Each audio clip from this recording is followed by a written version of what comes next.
Assalamualaikum warahmatullahi wabarakatuh. Kami dari kelompok 4 akan mempresentasikan hasil dari kerja kelompok kami, yaitu tentang karakteristik perkembangan peserta didik usia SMP, perkembangan psikoseksual, psikososial, dan emosi.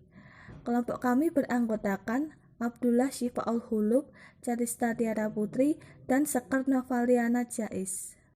Pengertian perkembangan psikoseksual menurut Arif tahun 2005 membicarakan masalah psikoseksual sebenarnya adalah membahas masalah kembangnya kepribadian sejalan dengan pertumbuhan dan perkembangan tubuh, di mana faktor seksualitas memainkan peranan kunci. Jika tahap-tahap psikoseksual selesai dengan sukses, hasilnya adalah kepribadian yang sehat. Tahap-tahap perkembangan psikoseksual. 1. Fun anal, yaitu antara usia 1, 2, 3 sampai 5. Pada tahap ini fungsi utama libido adalah pada pengendalian kantung kemih dan buang air besar, contohnya seperti melatih anak untuk membuang air kecil atau besar ke toilet dengan baik. Dan 2, fase falik, yaitu antara usia 3 sampai 5 tahun. Pada fase ini fokus utama libido adalah pada alat kelamin, yaitu terpenting pada fase ini yaitu munculnya Oedipus kompleks yang diikuti oleh fenomen kecemasan potongannya penis. Dan keempat, fase laten, yaitu antara usia 5 sampai 12 tahun pubertas. Pada fase ini libido seakan tidur dan akan bangkit lagi dengan kekuatan penuh kelak di masa pubertas tiba. Dan keempat, fase genita, yaitu usia 12 tahun pubertas sampai seterusnya, merupakan tahap akhir dari psikoseksual. Pada fase ini seseorang akan mengalami perubahan yang besar dari manapun dunianya. Dan masa ini pula orang akan mengembangkan minat seksual yang kuat pada lawan jenis. Yang kedua, yaitu perkembangan perilaku psikososial.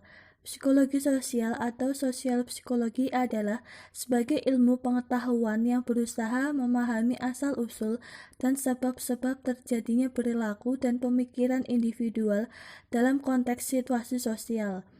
Psikologi sosial adalah suatu studi ilmiah tentang pengalaman dan tingkah laku individu dalam hubungannya dengan situasi sosial.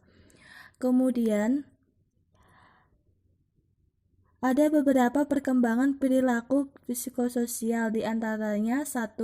Perkembangan pemahaman diri dan identitas.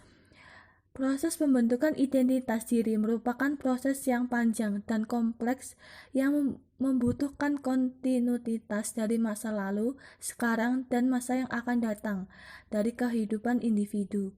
Hal ini akan membentuk kerangka berpikir untuk mengorganisasikan dan mengintegrasikan perilaku dalam berbagai bidang kehidupan.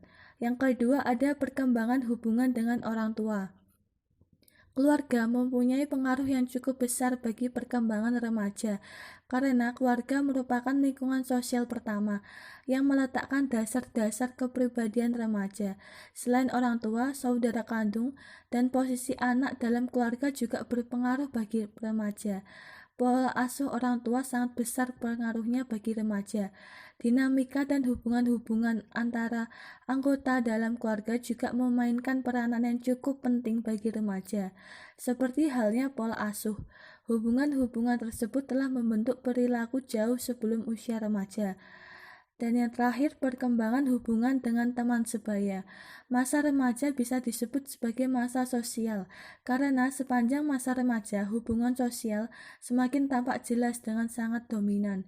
Kesadaran akan kesunyian menyebabkan remaja berusaha mencari kompensasi dengan mencari hubungan dengan orang lain atau berusaha mencari pergaulan. Penghayatan kesadaran akan kesunyian yang mendalam dari remaja merupakan dorongan pergaulan untuk menemukan pernyataan diri akan kemampuan kemandiriannya. Dalam perkembangan sosial remaja, maka Remaja mulai memisahkan diri dari orang tua dan mulai memperluas hubungan dengan teman sebaya. Yang terakhir, emosi. Emosi, sejalan dengan usianya, emosi seorang individu pun akan terus berkembang. Proses pembentukan melewati setiap fase perkembangan yang didukung oleh faktor eksternal maupun faktor internal. Pengelompokan emosi dapat dikelompokkan ke dalam dua bagian. Yang pertama, emosi sensoris, yaitu emosi yang ditimbulkan oleh rangsangan dari luar terhadap tubuh.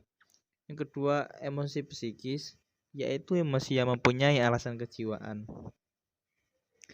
Pada fase ini, untuk pertama kali, anak mampu memahami bahwa satu peristiwa bisa menimbulkan reaksi emosional yang berbeda. Pada usia 5-6 tahun, anak mulai mempelajari kaidah dan aturan yang berlaku. Untuk usia 7-8 tahun, anak dapat memverbalisasikan konflik emosi yang dialaminya. Anak usia 9-10 tahun, anak dapat mengatur ekspresi emosi dalam situasi sosial dan dapat berespon terhadap distres emosional yang terjadi pada orang lain. Pada usia 11-12 tahun, tentang baik buruk, tentang norma-norma aturan, serta nilai-nilai yang berlaku di lingkungannya menjadi bertambah dan juga lebih fleksibel. Sekian dari kami. Jika ada salah kata, mohon maaf. Wassalamualaikum warahmatullahi wabarakatuh.